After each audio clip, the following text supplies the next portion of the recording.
Ayo Bu Siti, tarik napasnya panjang dan keluarkan perlahan sedikit lagi.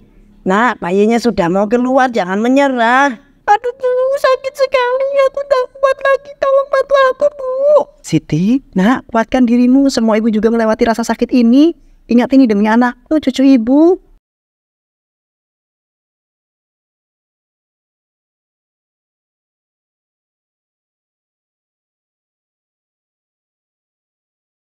Alhamdulillah sudah lahir. Tapi ya Allah, ini Kenapa, Mbok? Ada apa dengan cucu aku? ini bukannya bayi manusia Bu Marni, ini bayi monyet. Apa maksudmu? Karena aku bukan manusia. Mana Bu? Bapak cepat ke sini Pak. Suami Siti, Pak Herman, masuk ke kamar dengan wajah lesu dan melihat bayinya dan terdiam. Bapak, apa ini? Ini akibat kenapa dia seperti ini? Tolong jelaskan Bapak. Aku nggak tahu Bu, aku nggak tahu harus bilang apa. Herman, jelaskan apa yang sebenarnya terjadi. Kenapa anak kalian seperti ini? Kesepakatan sudah selesai. Anak ini adalah hasil dari perjanjian pesugihan kalian. Apa maksudmu? Kesepakatan apa? Aku gak pernah setuju untuk ini. Jangan berpura-pura lupa kamu manusia. Kamu dan suamimu yang sudah setuju dengan perjanjiannya. Aku hanya menagih apa yang sudah dijanjikan. Bapak. Herman, kamu kenapa, Herman?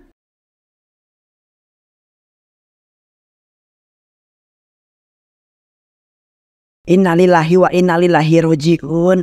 Aku sudah mengecek nadinya dan ternyata sudah enggak berdetak lagi Bu. Jadi Pak Herman sudah meninggal Bu. Ya sabar ya Bu Marni Siti. Bapak bangun. Jangan tinggalkan aku, tolong banget Pak. Siti, sabar nak. Kita harus cek dulu keadaannya. Siti menangis terseduh-seduh di sisi tubuh suaminya. Bu Marni mulai merasa ada sesuatu yang disembunyikan. Siti, jujur sama ibu, apa yang sebenarnya terjadi? Apa maksud siluman itu dengan kesepakatannya? Jangan sampai ibu berpikir macam-macam ya. Aku nggak tahu. Aku benar-benar nggak tahu apa yang terjadi. Kamu itu nggak bisa terus-terusan diam. Ibu lihat apa yang aneh dengan Herman belakangan ini. Kamu pasti tahu sesuatu. Ceritakan semuanya sekarang juga, nak. Bu, maafkan aku. Kalau aku tahu, Bu, aku akan ceritakan semuanya. Bu Marni duduk di dekat Siti dan Siti menceritakan ke suaminya pertama kali memutuskan untuk melakukan pesugihan. Siti mulai menceritakan masa lalu kepada ibunya. Cerita dimulai dari kepulangan Herman setelah seharian berjualan nugget pedas yang sepi para pembeli. Semuanya bermula saat usaha Bapak berjualan nugget balado mulai sepi. Dia selalu pulang dengan wajah lelah dan penuh rasa kecewa, Bu.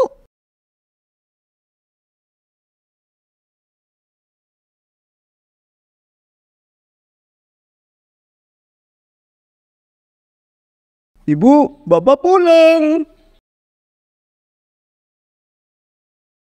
Alhamdulillah, Bapak udah pulang. Gimana Pak jualan hari ini? Ya masih kayak biasanya Bu, dagangan sepi terus, gak ada yang mau beli. Bapak, sabar ya.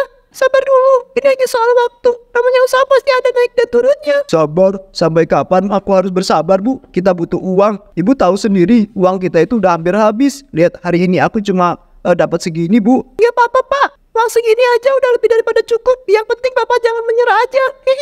Makasih ya Bu, Bapak akan terus berusaha buat Ibu. Hah? Berusaha? Kamu mau berusaha kayak mana lagi, Herman? Kamu itu laki-laki. Tanggung jawabmu adalah memastikan istrimu hidup layak. Tapi lihat, apa yang kamu berikan? Uang receh yang bahkan gak cukup beli terasi. Maafkan aku ya Bu, aku sudah berusaha semampuku. Berusaha? Kalau cuma berusaha tapi hasilnya nol, itu percuma. Harusnya anak aku itu menikah dengan Pak Samsul. Dia sekarang jadi pengusaha yang sukses, bukan laki-laki miskin kayak kamu. Oh, jangan ngomong begitu lah Bu. Bapak sudah melakukan yang terbaik untuk keluarga ini. Diam kamu Siti, jangan bela-belain Herman. Kalau kamu terus seperti itu, aku gak akan tahu bagaimana masa depan cucuku nanti. Kalau sampai bulan depan kamu itu gak ada kemajuan sama sekali, saya akan memaksa si Siti itu buat pisah sama kamu, titik. Bu Marni masuk ke kamar sambil menggerutu Herman, hanya diam, wajahnya yang penuh tekanan. Ibu, aku nggak bisa terus begini. Tekanan dari ibumu itu membuat aku ingin menyerah. Aku ingin membuktikan kalau aku itu bisa berhasil. Bapak, aku tahu ini sulit. Tapi kita nggak boleh menyerah. Aku yakin rezeki kita akan datang. Aku akan cari jalan keluar, apapun caranya.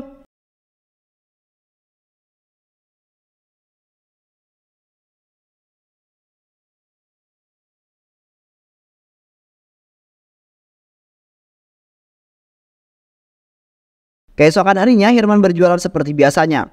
Nugget pedas. Yo dibeli yo, mumpung masih anget yo. Nugget ini yo, dibeli. Namun setelah berjam-jam berjualan, tak ada seorang pun yang mau membeli dagangan milik Herman. Hari ini sepi terus, nggak ada yang mau beli. Kalau kayak begini terus bisa-bisa aku itu beneran pisah sama Siti. Kayaknya aku harus istirahat dulu deh di warung kopinya si Tony. Herman kemudian memutuskan untuk istirahat sejenak di warung kopi milik temannya yaitu si Tony.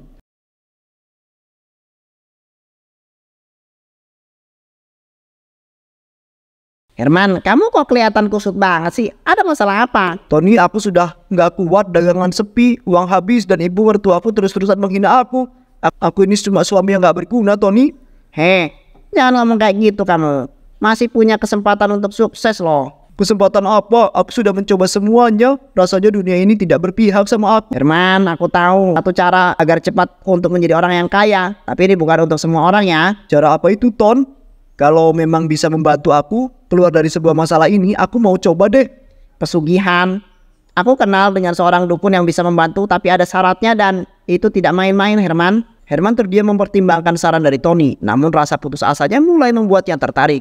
Tony, aku nggak yakin, tapi aku akan pikirkan ini. Aku nggak punya banyak pilihan lagi. Ya, itu bener banget, man. Keputusan untuk mengambil jalan itu terserah kamu. Kalau aku cuma bisa menyarankan jalan keluar ini. Ya udah ya, makasih udah mau dengerin curhatan aku. Kalau gitu, aku mau lanjut jualan dulu ya.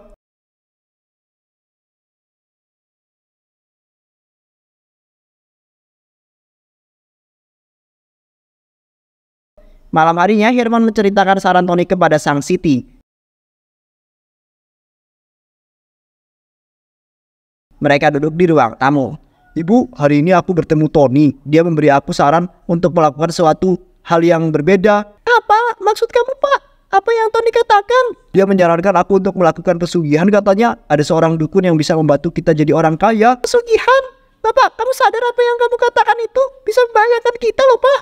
Tapi aku itu nggak punya pilihan lain loh, Bu. Tekanan dari ibumu itu, keadaan ekonomi kita, semuanya membuat aku itu terpojok. Aku ingin membuktikan kalau aku itu bisa jadi suami yang layak. Dan kamu kan dengar sendiri kemarin, ibu itu bilang apa? Kalau aku itu nggak ada perubahan sebulan ini, yang ada nanti kita bakal dipaksa pisah. Aku nggak mau kehilangan kamu, Bu. Bapak, aku tahu kamu itu tertekan, tapi ini bukan jalan yang benar. Kita nggak tahu resiko apa yang akan terjadi nanti.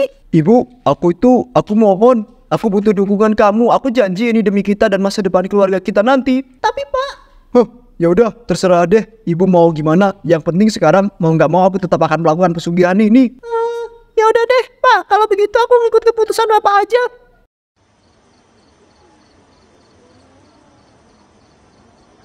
Herman dan istrinya akhirnya memutuskan untuk menemui dukun yang disarankan oleh Tony. Mereka tiba di sebuah gubuk tua yang terletak tepat di tengah hutan. Selamat datang. Jadi kalian datang ke sini mau perlu apa? Mbah, saya kesini untuk melakukan pesugihan, Mbah. Saya pengen jadi orang kaya, Mbah. Kalau bisa saya pengen jadi orang paling kaya di kampung saya, Mbah. Jadi kamu ingin menjadi orang kaya, ingin hidup berlimpah harta tanpa memikirkan bagaimana uang itu datang. Iya, Mbah. Aku udah nggak tahu ini harus bagaimana lagi. Aku hanya ingin bisa menghidupi keluarga aku dengan layak. Hidup layak? Itu harga yang mahal. Apakah kau siap membayar harga yang akan aku minta? Apa yang Mbak maksud dengan harga, Mbak? Apa itu akan membahayakan kami? Tentu saja. Tidak ada kekayaan yang datang tanpa pengorbanan, nak. Dalam hal ini, aku akan memberimu cara. Tapi kau harus menggunakan daging monyet yang diberikan oleh siluman monyet itu. Itulah syaratnya. Daging monyet? Lalu apa yang harus aku lakukan dengan daging itu, Mbah? Gunakan untuk bahan utama daganganmu. Setiap kali kau menjualnya, kau akan mendapat untung yang besar. Tapi ingat, jika kau berhenti, kau akan kehilangan segalanya, termasuk nyawamu. Wih, sakti banget dukun ini. Dia aja bisa tahu kalau aku ini seorang pedagang. Ya udah, Mbak, aku setuju. Tapi emang pesugihan ini nggak pakai tumbal ya, Mbak? Tidak, pesugihan ini tidak pakai tumbal. Tapi dia akan mengambil sesuatu dari kamu ketika waktunya sudah tiba. Mengambil apa itu, Mbak? Ya, kamu akan tahu saat waktunya tiba. Sekarang apakah kamu akan tetap melakukan pesugihan ini, Herman? Kita nggak punya pilihan lain. Tapi Pak, bagaimana kalau nanti ini membawa bencana? Aku nggak yakin ini jalan yang benar, Pak. Kalian harus memutuskan sekarang. Tidak ada waktu untuk ragu. Jika tidak mau, maka tinggalkan tempat ini. Kami setuju, lakukan apa yang perlu dilakukan, Bah.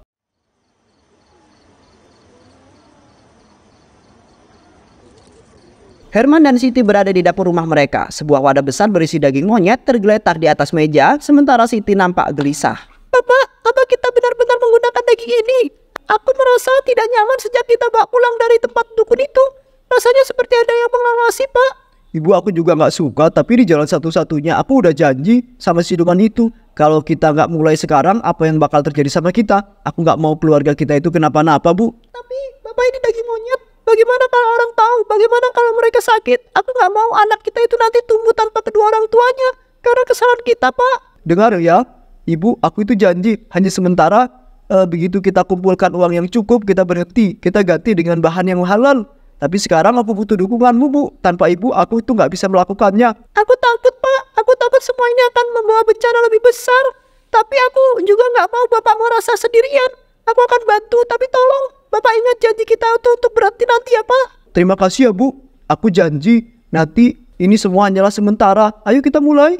Siti dengan berat hati mulai membantu Pak Herman memotong dan mengolah daging monyet tersebut menjadi adonan nugget.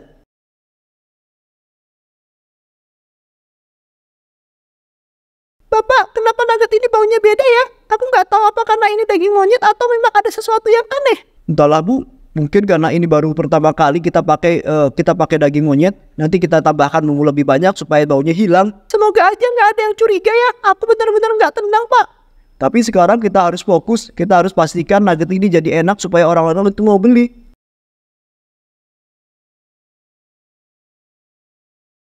Keesokan harinya, Herman berjualan nugget pedas di pasar dengan gerobaknya. Suasana pasar ramai, suara penjual lain sahut-sahutan. Namun perhatian tertuju pada gerobak Pak Herman yang dipenuhi para pembeli. Ayo nugget balado spesial pedasnya nampol. Pol. Enaknya bikin nagih. Murah aja, cuma 10.000 per bungkusnya, yo. Herman, nuggetnya enak banget. Aku kemarin coba, anak-anakku langsung minta lagi. Hari ini aku beli 2 bungkus ya. Terima kasih ya, Bapak. Semoga keluarga di rumah suka. Kalau kurang ya datang lagi ya. Pak Herman, aku pengen 3 bungkus ya, tapi pedasnya jangan terlalu banyak. Anak aku nggak tahan pedes-pedes. Siap, Pak, tenang aja. Aku buatkan versi yang lebih ringan pedasnya. Tunggu sebentar ya. Pak Herman, jangan lupa pesan aku yang 5 bungkus ini lagi dulu di sini. Siap, Pak. 5 bungkus nugget pedas segera selesai. Harap sabar ya, semuanya pasti kebagian. Suara riuh terus terdengar. Pak Herman sibuk melayani para pembeli. Wajahnya penuh dengan kepuasan. Uang mulai memenuhi laci kecilnya di gerobaknya. Sore hari dagangan Pak Herman habis terjual.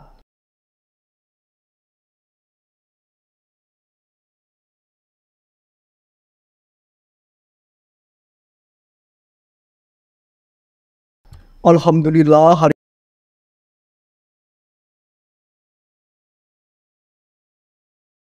ini laku semua. Ini rezeki luar biasa. Aku nggak nyangka nugget balado ini bisa jadi favorit di pasar. Dia pulang ke rumah dengan wajah ceria di rumah. Siti sedang menunggunya di dapur sambil mempersiapkan bahan untuk produksi berikutnya.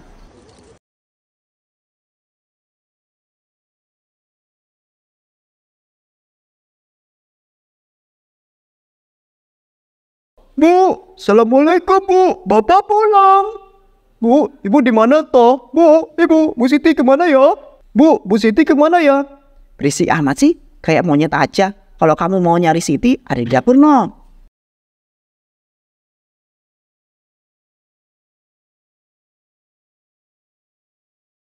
Bu, Bapak pulang. Bapak, bagaimana Pak jual hari ini? Laris manis.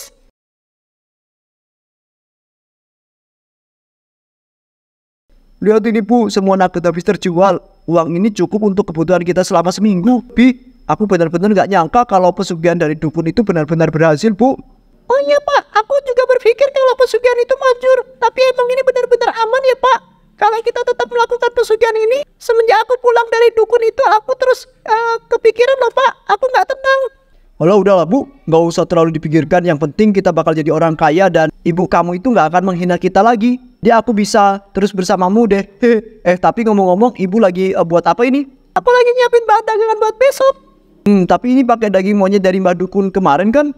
Enggak pak, ini aku pakai daging sapi kayak biasanya. Aku nggak mau pakai daging monyetnya. Aku takut pak. Aduh Bu, kenapa sih nggak pakai daging monyet aja? Sekarang biar bapak yang lanjutin buat nuggetnya ya. Ibu simpan aja uang ini. Jangan sampai ketahuan ibu kamu ya. Takutnya kalau sampai ketahuan ibu kamu, bisa-bisa uangnya habis deh buat bayar hutang-hutang dia. Tapi pak, Udah Bu, tenang aja. Serahin semuanya sama bapak ya. Ya udah sono, cepetan disimpan.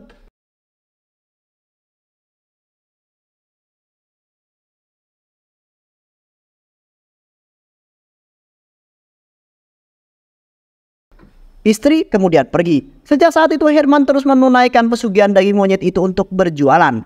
Dan uang yang didapat juga semakin banyak. Begitu pula dengan pelanggan Herman yang semakin hari semakin bertambah banyak. Namun pada suatu hari ketika Herman sudah selesai berjualan,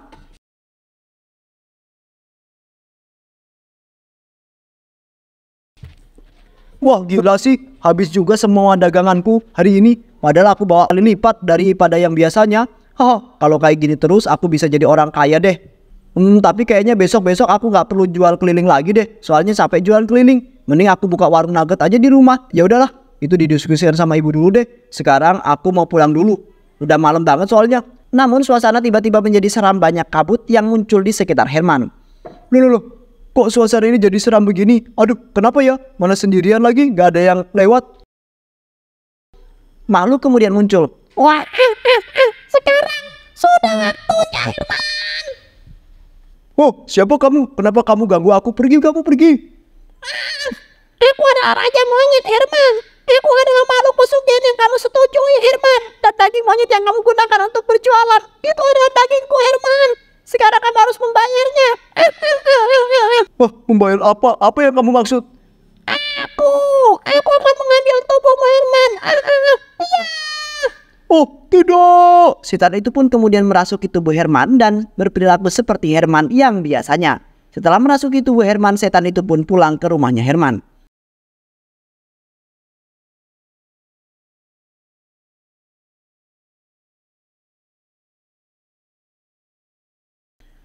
loh pak, udah pulang aja pak. Kok kamu nggak bilang-bilang sih? Biasanya teriak, ibu, bapak pulang dulu. Ini kok main nyelonong aja sih pak. Apa sih pak? Nggak jelas banget deh. Orang ditanya itu dijawab bukannya malah doang. Udah deh pak, jangan bercanda gitu. Nggak lucu tau. Bapak kenapa lagi ada masalah pak? Sini cerita sama ibu. Kalau lagi ada masalah pak. Bu, ikut aku ke kamar ya. Aku jelasin di sana. Ya pak, ya deh, aku turutin. Setan yang merasuki Herman itu pun mengajak istrinya ke dalam kamar. Sesampainya di kamar,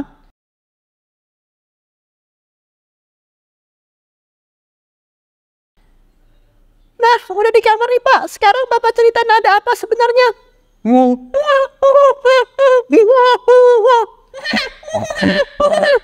Setan, siapa kamu? Setan, kenapa kamu keluar dari tubuh suamiku? Kamu apakah suamiku? tenang aja Siti. Aku adalah makhluk yang melakukan perjanjian pesugihan denganmu dan suamimu. Aku datang ke sini untuk meminta bayaran. Bayaran apa yang kamu maksudkan? Aku hanya minta agar kamu menjadi istriku Siti. Kamu harus melakukan persetubuhan denganku selama malam bulan purnama. Aku nggak mau. Aku nggak akan menurutin kata-kata kamu. Sekarang kembalikan suamiku. Kalau kamu menolak tawaran ini, jiwa suami tidak akan pernah kembali Siti. Jadi pikirkanlah kembali keputusanmu itu. Tapi tenang saja, aku akan masuk di tubuh suamimu saat akan memulai ritualnya. Pak, maafin aku ya. Aku nggak punya pilihan lain. Aku harus setuju. Aku nggak mau kehilangan kamu, Pak. Baiklah, aku setuju. Sekarang kembalikan suamiku. Keputusan yang bagus. Setan itu kemudian menghilang. Siti berpikir bahwa setan itu pergi dan tidak merasuki suaminya lagi. Namun ternyata setan itu menghilang dan malah menetap di tubuhnya Herman. Pak, kamu nggak apa-apa kan banget, Pak? Ya Bu, aku nggak apa-apa. Sejak saat itu Siti terus menganggap kalau yang ada di tubuh suaminya itu adalah jiwa si Herman. Dan dia akhirnya selalu mengikuti perjanjian yang sudah disepakati dengan setan.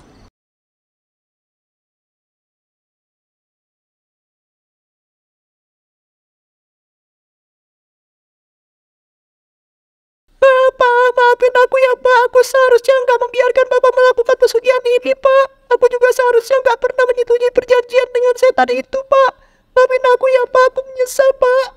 Man, maafin ibu juga ya Man. Gara-gara ibu sering menghina kamu jadi tertekan dan akhirnya malah mengambil jalan yang salah. Maafin ibu ya Man.